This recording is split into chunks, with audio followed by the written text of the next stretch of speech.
மக்களுக்கு எல்லா உண்மையும் தெரியும்.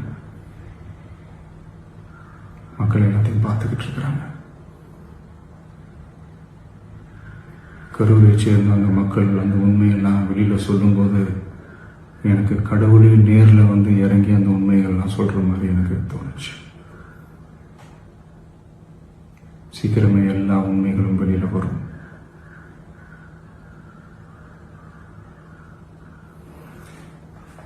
எங்களுக்கு தரப்பட்ட இடத்துல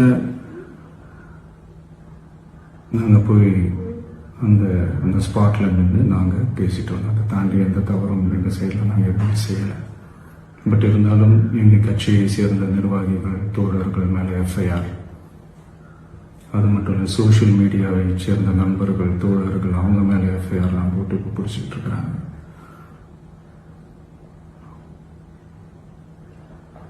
சிஎம் சார், உங்களுக்கு ஏதாவது இந்த பழி வாங்கணும் அப்படின்ற எண்ணம் ஏதாவது இருந்துச்சுன்னா என்ன வேணாலும் பண்ணுங்க. அவங்க மேலே கை வைக்காதீங்க. நான் ஒன்று வீட்டில் இருப்பேன், இல்லை நான் ஆஃபீஸில் இருப்பேன். என்ன வேணாலும் செய்யுங்க. நண்பர்களே, தோழர்களே, நம்மளோட அரசியல் பயணம் இன்னும் ஸ்ட்ராங்காக, இன்னும் தைரியத்தோட கண்டினியூ ஆகும்.